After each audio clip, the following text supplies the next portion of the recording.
Nakuha ni Lucille ang kanyang malaking promosyon hanggang sa mabaril siya sa kalye.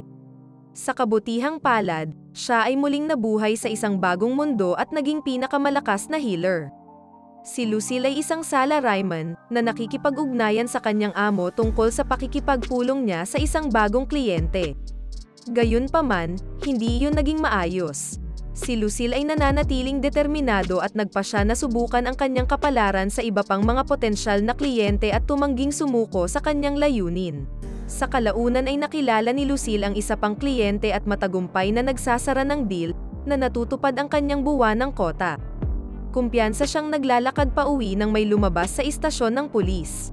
Sinaksak ng taong iyon ang isang pulis at ngayon ay tumatakbong may dalang baril. Itinulak ng opisyal ang kriminal sa lupa, ngunit sinubukan ng kriminal na lumaban at bumaril. Tumama ang bala sa dibdib ni Lucille. Napaluhod siya, hawak ang dibdib at itinanim ang mukha sa lupa.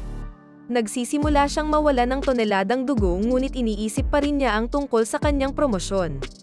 Gusto niyang bumalik at magdiwang ngunit nauwi sa isang trahedya na kamatayan. Ngunit naawa ang Diyos sa kanya, kaya nagpasya ang Diyos na muling magkatawang tao sa mundo ng Galdardia, kung saan umiiral ang mahika at mga halimaw. Iminulat ni Lucille ang kanyang mga mata, nalilito sa mga salitang iyon. Bigla siyang nakarinig ng dagandong at nahulog sa takot. Nang tumingala siya, nakita niya ang isang malaking dragon na lumilipad. Buti na lang at hindi siya napansin ng dragon. Pagkatapos ay natuklasan niya ang kanyang mga bagong damit at binibigyan siya ng pangunahing kaalaman tungkol sa mundo. Pinayuhan siya ng Diyos na buksan ang window ng kanyang katayuan kung gusto niyang mabuhay. Hinanap ni Lucille ang screen na nagpapakita ng kanyang pangalan at edad. Binibigyan siya ng Diyos ng isang oras para kunin ang trabaho at kakayahan na gusto niya. Pinili ni Lucille ang Assess Mastery para mapabuti ang kanyang skill development, martial arts para sa self-defense, magic control dahil sa nakakaintriga nitong potensyal, at monster luck para tumaas ang kanyang swerte. Lahat ng kanyang kakayahan ay Mastery Level 1. Pagkatapos ay nagpasya siya na ang kanyang trabaho ay isang healer na may espesyalisasyon sa holy magic na nagbibigay sa kanya ng access sa mga recovery spell.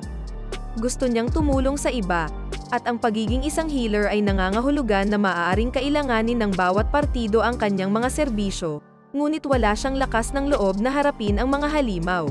May dala siyang 3 pilak na barya, at dahil 15 na siya, matanda na sa mundong ito, kailangan niyang maghanap ng trabaho. Nagsimula siyang maglakad, sinusubukang maghanap ng isang bayan, ngunit nawala siya sa kanyang pag-iisip at natitisod sa isang bagay. Agad siyang nagpanik at tumakbo palayo nang mapansin na bangkay iyon ng halimaw. Naalala niya kung paano siya namatay 1 oras lang ang nakalipas at ayaw niyang mangyari iyon dito sa mundo. Nais niyang mamatay pagkatapos na maging isang matandang lalaki, sa pagsunod sa isang mahusay na tinukoy na daan. Dumating siya sa engranding pasukan ng bayan, at nababahala siya nang makita niya ang isang babae na nagbabayad para pumasok at nagpapakita ng card. Dumating ang kanyang turn, at hiningi ng mga gwardya ang kanyang ID. Nagkwento siya tungkol sa pagiging isang healer mula sa isang maliit na nayon na pinatalsik at naghahanap ng trabaho sa lokal na klinika sa pagpapagaling. Nagulat ang gwardya at may kumonsulta sa loob ng bayan. Habang naghihintay, nag-aalala si Lucille sa resulta. Bumalik ang gwardya kasama ang isang babaeng nagngangalang Lumina na nagtatanong kay Lucille tungkol sa kanyang pagkakakilanlan. Ipinaliwanag ni Lucille na kailangan niya ng trabaho at iniimbitahan siyang sundan si Lumina sa guild ng healer. Nagtanong si Lucille tungkol sa pagbabayad ng toll ngunit nalaman niyang hindi ito kailangang bayaran ng mga healer. Nagpasalamat si Lucille sa bantay at nagmamadaling pumasok sa bayan. Gayunpaman, hindi sinasadyang nabangga niya ang isang lalaking nagngangalang Bazan at humingi ng paumanhin. Ngunit nagsimulang maging agresibo si Bazan matapos malaman na si Lucille ay isang healer, ngunit dahil hindi alam ni Lucille kung paano gumamit ng magic, sinabihan siya ni Bazan na maging isang matapat na healer. Bumalik si Lumina sa kanyang tabi at ipinaliwanag na handa siyang lumaban kung ang mga bagay ay lumala. Ipinagpatuloy ni Lumina ang paggabay kay Lucille sa guild, at nagtagal siya upang obserbahan ang paligid, na nagpapatunay sa kanyang reincarnation. Tinanong ni Lucille si Lumina tungkol sa toll exemption. Ipinaliwanag niya na ang mga healer ay hindi nagbabayad dahil nagel iligtas sila ng mga buhay. Pinag-iisipan ni Lucille kung naimpluwensyahan ng kanyang monster lock skill ang kanyang special treatment. Sa wakas ay nakarating na sila sa Healers Guild kung saan mainit na tinanggap siya ni Lumina sa loob. Hiniling sa kanya ng isang receptionist, si Kiruro, na punan ang form para makapagrehistro siya bilang guild healer, ngunit hindi niya naiintindihan ang wika. Nako-convert ang mga character sa kanyang wika habang pinupunan niya ang form. Napansin ni Lucille ang paggalang ni Kiruro kay Lumina, kaya naisip niya na mahalaga siya. Gayunpaman, nakatagpo siya ng problema sa lugar ng kanyang bayan, wala siyang alam na baryo. Tinatanong niya kung maaari niyang isulat na lang ang village sa halip. Iniisip ni Kiruro na siya ay tanga ngunit pumayag. Ibinigay niya sa kanya ang nakumpletong form at naghihintay habang si Kiruro ay pumasok sa isang kalapit na silid. Humingi ng impormasyon si Lucille kay Lumina, tulad ng pangalan ng bayan. Si Lumina, nabigo, ay nagpahayag na ang bayan ay tinatawag na Maritoni at kabilang sa Republika ng Shirel. Yumuko si Lucille sa kanya, ipinahayag ang kanyang hangarin na matuto pa, at kinilala ni Lumina ang kanyang plano. Binigyan ni Piru si Lucille ng isang card ng pagkakakilanlan at inutusan siyang ilagay ito ng kanyang mahiwagang enerhiya. Ginagamit ni Lucille ang kanyang magic control skill para gawin ito, na inihayag ang kanyang pangalan at ranggo sa card. Itinatala ni Piru ang impormasyon sa mahiwagang network ng guild, na magbibigay daan sa kanya na gamitin ito sa alinmang guild ng healer sa mundo. Bumalik si Piru at kinumpirma na si Lucille ay isang tunay na healer sa kanyang mga kasanayan at pagkakaugnay ng banal na elemento. Dahil tapos na ang lahat, nagpa siya si Lumina na umalis. Gayunpaman, napagtanto ni Lucille ang isang problema, hindi niya alam ang anumang mga spells ng banal na elemento. Si Lumina sa una ay nag-aalinlangan at humihingi ng paliwanag. Ipinaliwanag niya na ang kanyang nayon ay walang spell tomes at siya ang unang healer doon. Sa puntong ito, lahat ay bumibili ng kanyang BS.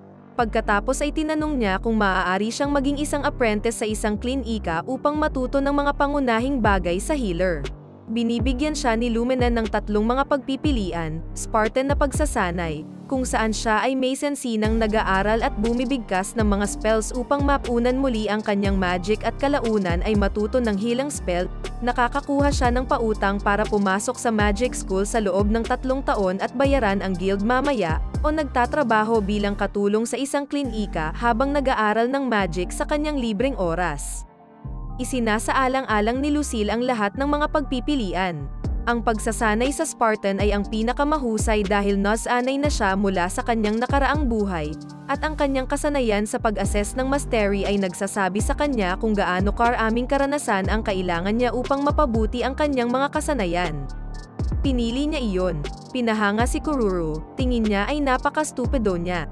Siya ang namamahala sa kanyang pagsasanay at sinabi sa kanya na sundan siya sa kanyang silid bago humiwalay kay Lumina.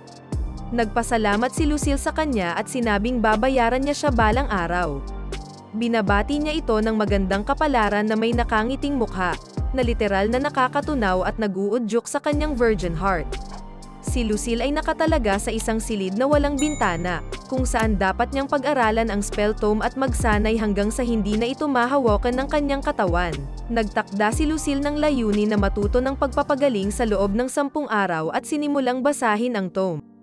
Kung gagawa siya ng spell na may malinaw na mental na imahe, ang kanyang magic control ay mapapabuti, kaya nagpa siya siyang isipin ang isang nasugatan na braso na dahan-daang gumaling. Sinimulan niya ang kanyang pag-awit, at lumitaw ang isang maliit na bilog na liwanag. Pakiramdam niya ay walang nangyari kaya napaiyak siya. Napagtanto niya na may naramdaman siyang umaalis sa kanyang katawan at tinitingnan niya ang kanyang mga istatistika. Nalaman ni Lucille na ang kanyang banal na magic stats ay tumaas ng 5 at ang kanyang mana ay bumaba ng 5, na nagtutulak sa kanyang mga limitasyon. Si Lucille ay nagsasanay ng 9 na beses hanggang sa umabot ng 1 ang kanyang mana. Ngunit napagtanto niya na ang walang mana ay nagiiwan sa kanya ng mga epekto ng hangover. Pagkatapos gumaling, napagtanto niyang mababawasan niya ang halaga ng mana kung pagbutihin niya ang kanyang magic control at handling. Nagpa siya siyang unahin ang mga ito ngunit nakatulog. Nagising siya na nagulat sa susunod na araw, iniisip na huli na siya sa dati niyang trabaho. ngunit tumingin siya sa paligid at napagtanto na hindi pa naginip ang muling pagkakatawang tao. Mula noon, nagpasya siyang hatiin ang kanyang pag-aaral sa mga bahagi. Una, nagcast siya ng magic hanggang sa mababa ang kanyang mana, at pagkatapos ay isasagawa niya ang kanyang mana control habang bumabawi ang kanyang mana. Paulit-ulit niyang inuulit ang proseso ng ilang beses sa isang araw, at ang kanyang mga stat window ay nagpapatunay na mabilis siyang bumubuti sa panahon ng kanyang pagsasanay. Si Monica, isang bagong cutie, ay naghahatid ng kanyang pagkain.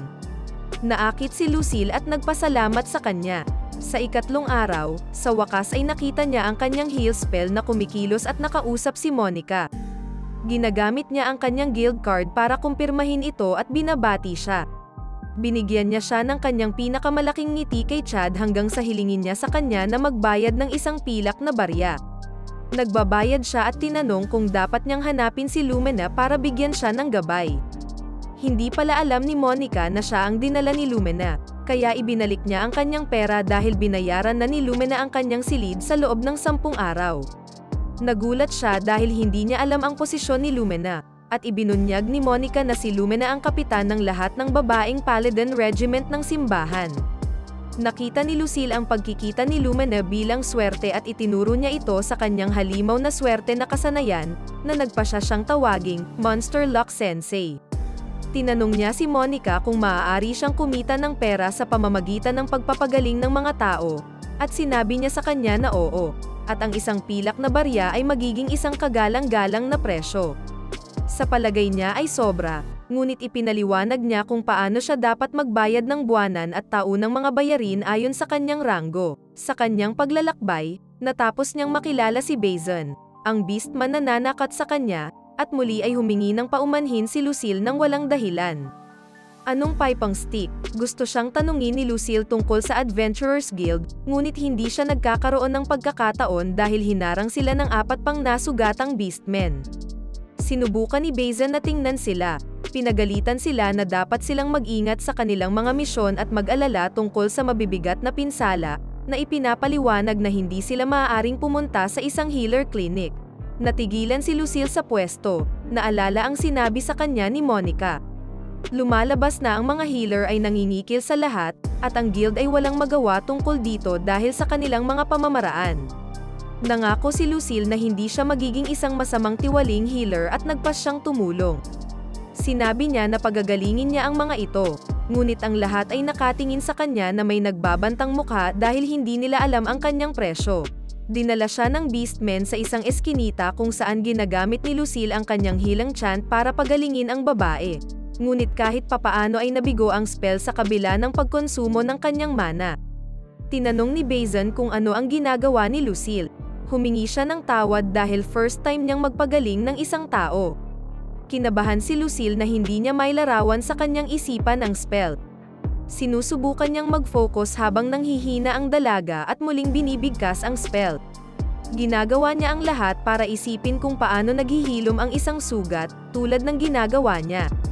Sa wakas ay gumana ang spell, at gumaling na ang babae. Siya ay mabilis na gumaling ng 2 pa sa kabila ng pagkabigo na panatilihin ang kanyang konsentrasyon at nabigo ang spell ng ilang beses. Nagsisimula siyang maglakad patungo sa huling nasugatan ngunit nahuling bumagsak. Ang kanyang isip ay unti-unting natutulog pagkatapos ubusin ang lahat ng kanyang mana. Nagising siya sa kanyang silid sa guild ng healer at nagsisisi na hindi niya nailigtas ang huli. Pinasalamatan pa rin siya ni Bazan sa pagligtas sa iba, ngunit sinisisi pa rin niya ang kanyang sarili. Pagkatapos ay determinado siyang mag-level up bilang isang healer at nagpasyang bumuo ng karanasan sa Adventurers Guild, kung saan matututo din siya ng mga kasanayan upang mabuhay sa mundong ito. Pumunta siya sa Adventurers Guild at humanga sa hitsura nito. Lumapit siya sa main desk at sinabi sa sekretarya na gusto niyang magparehistro bilang isang adventurer. Siya ay nabighani nang lumingon ang sekretarya, na nagpapakitang siya ay isang magandang kuneho. Tinanggap niya siya at sinabihan siyang punan ang form, na nagsasaad ng kanyang pangalan, lahi, at edad. Pagkatapos, dapat niyang e-channel ang kanyang dugo o magic sa isang card. Pinuno niya ito, at sinusuri siya nito. Dahil si Lucille ay may kasanayan sa martial arts, maaari siyang magparehistro bilang isang adventurer nang walang problema. Pagkatapos ay nagpapaliwanag siya kung paano gumagana ang mga kontrata ng adventurer. Sa madaling salita, tinutupad ng isang adventurer ang mga kahilingan at nakakakuha ng kabayaran para dito. Ngunit ang guild ay magtataglay ng 10% ng kanilang kabayaran para masakop ang mga gastusin sa pagpapatakbo. Na-curious si Lucille at nagtanong kung ano ang mangyayari kung hindi siya mag-request. Binanggit ng kuneho na kung siya ay mabaigo, siya ay magbabayad ng multa at ilang iba pang bayarin. Sinabi niya sa kanya na magsisimula siya sa pinakamababang ranggo ng adventurer, na si H. Na-curious si Lucille at nagtanong kung may mga kahilingan para sa pagpapagaling. Ang batang babae ay nakakagulat na nalilito, at pagkatapos ay ipinaliwanag niya na siya ay isang healer. Tinanong niya kung makakakuha siya ng pera sa pamamagitan ng pagpapagaling ng mga nasugatang adventurer at pagkatapos ay gamitin ang perang iyon upang bayaran ang kanyang mga bayarin sa pagsasanay. Hindi maintindihan ng dalaga. Ngunit tinanong ni Lucille kung maaari niyang ipakilala siya sa isang taong maaaring magsanay sa kanya upang pagbutihin ang kanyang kasanayan sa martial arts. Sinusubukan niyang gumawa ng deal, ngunit hindi niya magawa ang pangwakas na desisyon at sasabihin sa kanya na babalik siya. Kailangan lang niyang maghintay ng sagot, ngunit nagtitiwala siyang makakatulong sa kanya ang kanyang monster luck skill sa ganitong sitwasyon.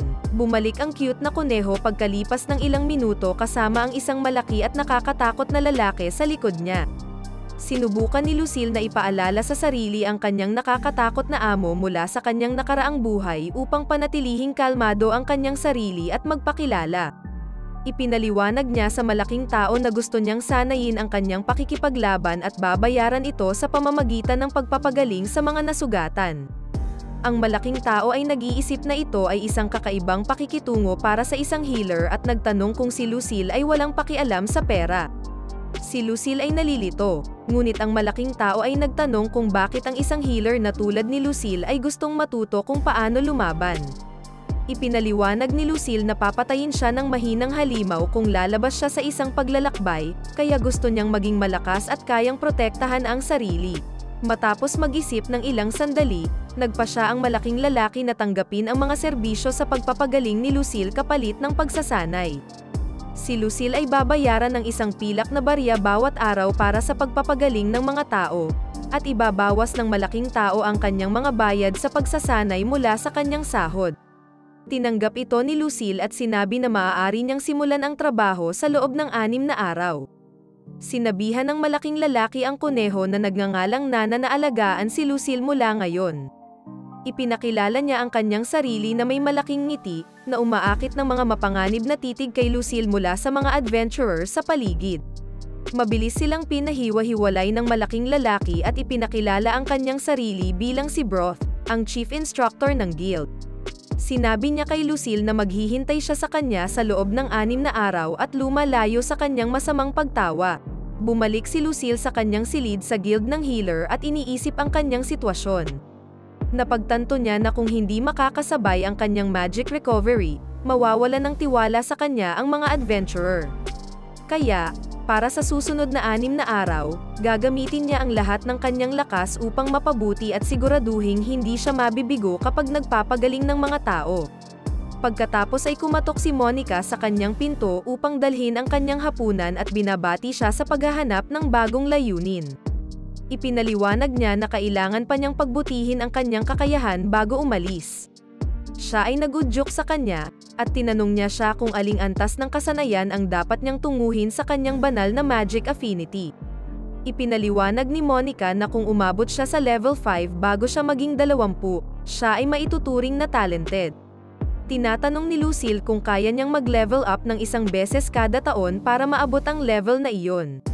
Sinusubukan ni Monica ang kanyang makakaya na mag-udyok sa kanya at sinabi sa kanya na kung magagawa niya ito, makikipag-date siya sa kanya. Nabulunan si Lucille sa kanyang pagkain, iniisip kung tungkol sa ganoong klase ng date ang sinasabi niya. Nag-aapoy ang kanyang mga mata. Ito ang motibasyon na kailangan niya para magtrabaho ng husto. Ginugugol niya ang susunod na 6 na araw sa kanyang silid, ginagawa ang lahat ng kanyang makakaya upang mapabuti ang kanyang mahika.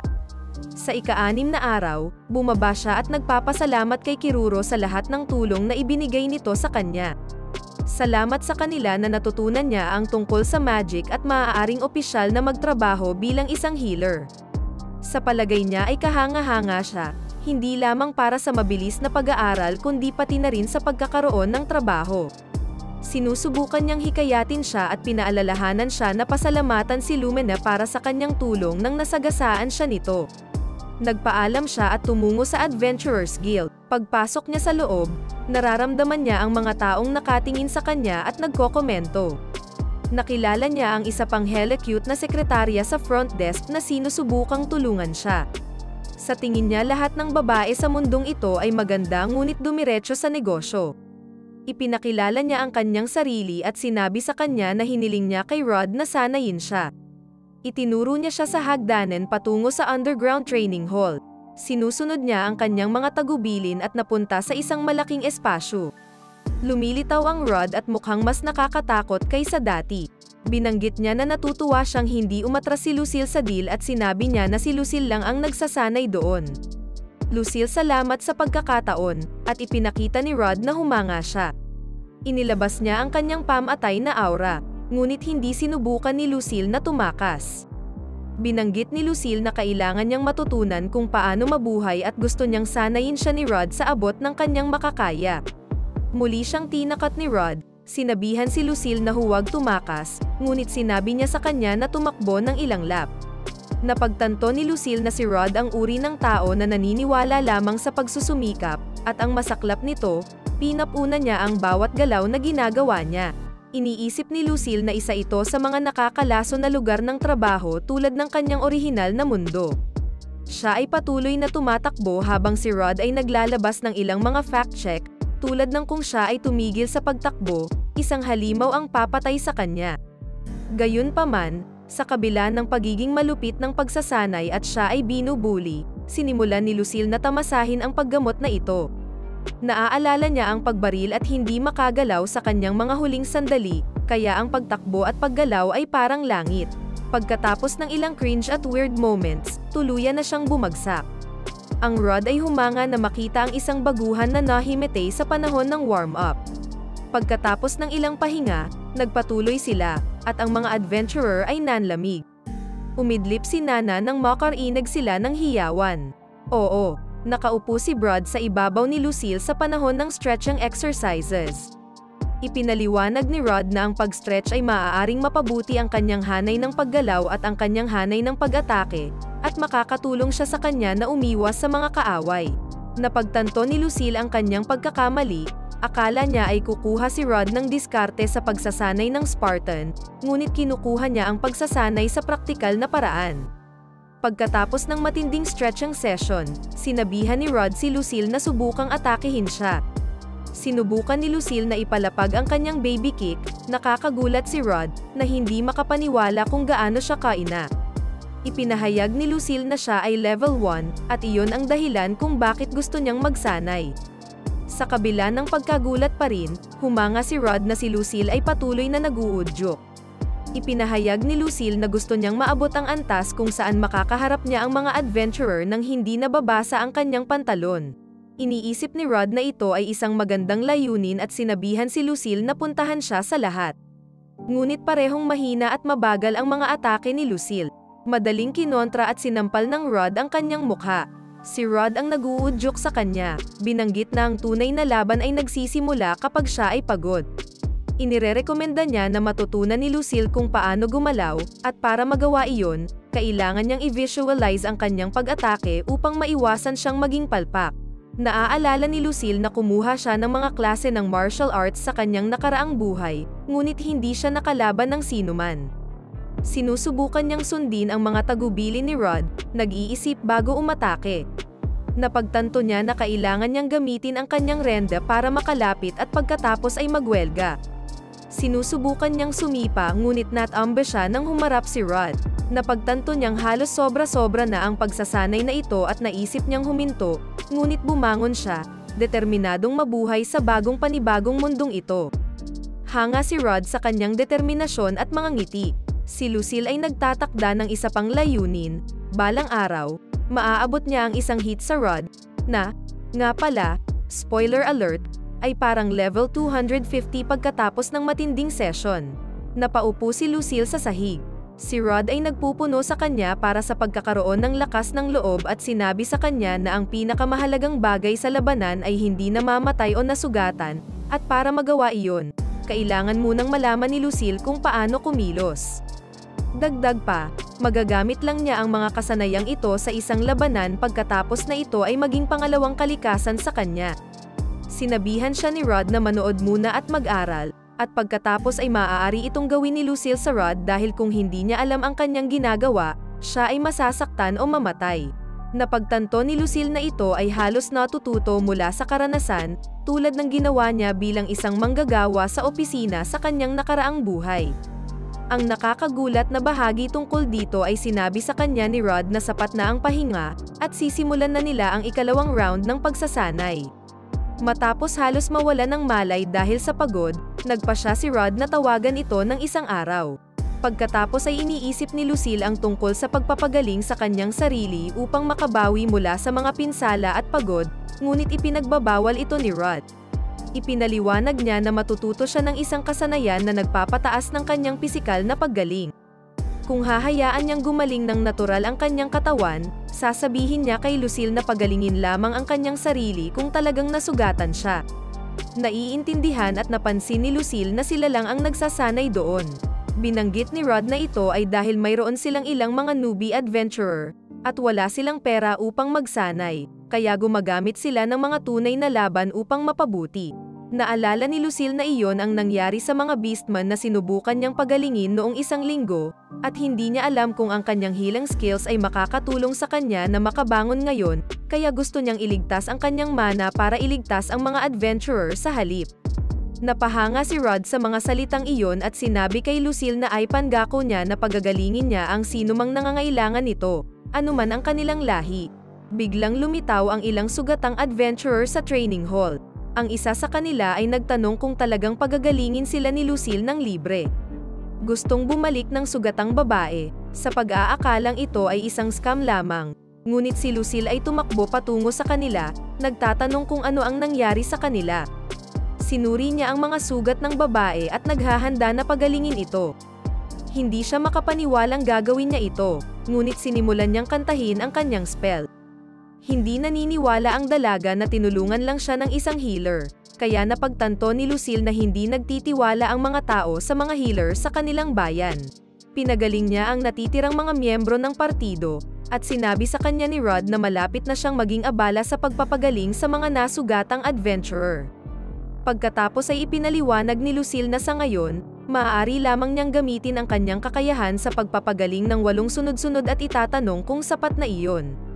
Sa tingin ni Rod ay sapat na iyon, ngunit inirerekomenda si Lucille na sanayin ang kanyang kakayahan sa pagpapagaling hanggang sa halos mawalan na siya ng lakas.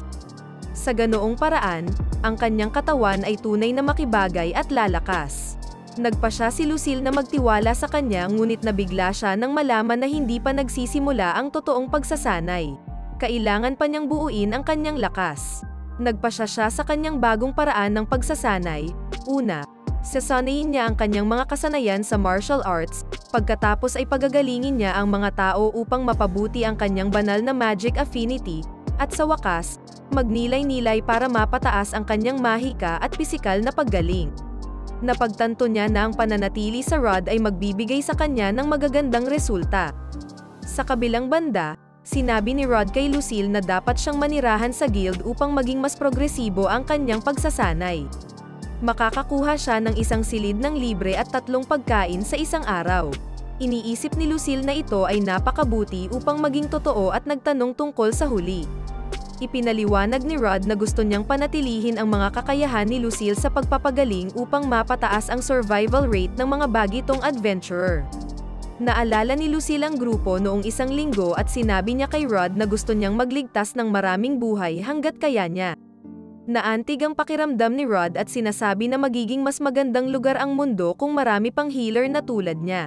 Hindi maintindihan ni Lucille ang mga salitang iyon, ngunit pakiramdam niya ngayon ay makakapagsimula na siya ng bagong buhay.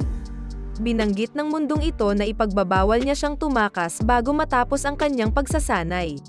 Natakot si Lucille ngunit hindi siya makatanggi dahil hindi niya alam kung saan siya magsasanay. Sinusubukan niyang makipag-ayos, nagmumungkahi ng buwan ng kontrata sa pag-renew, at pumayag si Rod dahil gusto niyang ipakita kay Lucille kung gaano siya kailangan. Plano niyang gamitin ang unang buwan para hubugin si Lucille, pagkatapos ay simulan ang tunay na pagsasanay. Tinanong ni Lucille kung hindi magagalit ang guildmaster sa pagpapasya ni Rod, ngunit ngumiti si Rod, binanggit na mayroon siyang sapat na awtoridad para gawin ito. Nagpapasalamat si Lucille kay Monster Lock Sensei dahil hindi lang niya sasanayin ang kanyang martial arts kundi magkakaroon din siya ng kwarto, damit, at trabaho. Lumabas si Lucille para maligo.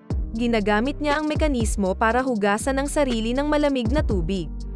Binigyan siya ni Rod ng bagong damit at sinabihan siyang magmadali at pumunta sa cafeteria. Mabilis siyang nagpalit at nag-iisip kung ano ang dapat niyang gawin sa maruming damit. Lumilitaw na pinasalamatan siya ni Nana sa pagpapagaling sa mga adventurer at sinabi sa kanya na siya ang maglalaba ng mga damit para sa kanya. Sinubukan niyang tanggihan ito, ngunit ipinapalagay niya na hindi niya nais na isang hayop ang maglaba ng kanyang damit. Inalis niya ang hindi pagkakaunawaan, binanggit na hindi niya gusto ang isang magandang babae na naglalaba ng kanyang maruruming damit. Siya ay tumugon sa isang mahiyaing paraan at kinuha ang mga damit mula sa kanyang mga kamay, na nagsasabi sa kanya na dadalhin niya ito bukas. Tinanggap ito ni Lucille at sinabi sa kanya na kung kailangan niya ng anumang tulong, matutuwa siyang gawin ito. Masayang sagot ni Nana na may malaking ngiti at sinabing hinihintay siya ni Rod. Pumasok siya sa loob at napansin niya si Rod na nakaupo sa harap ng isang malaking piging. Hindi niya maintindihan kung bakit napakaraming pagkain, ngunit sumagot si Rod na dapat kainin ni Lucille ang lahat. Nagulat si Lucille, ngunit sinabihan siya ni Rod na kainin ang lahat at pagkatapos ay bumaba. Iniisip ni Lucille na bahagi rin ito ng kanyang pagsasanay at nagpa siya na kainin ang lahat. Sa sobrang sarap ay tinapos niya ang buong handaan at pumunta siya kay Rod, na dinala siya sa kanyang silid. Sinabi niya sa kanya na magpahinga para sa araw na ito, ngunit tinanong ni Lucille kung hindi pa sila magpapasensya.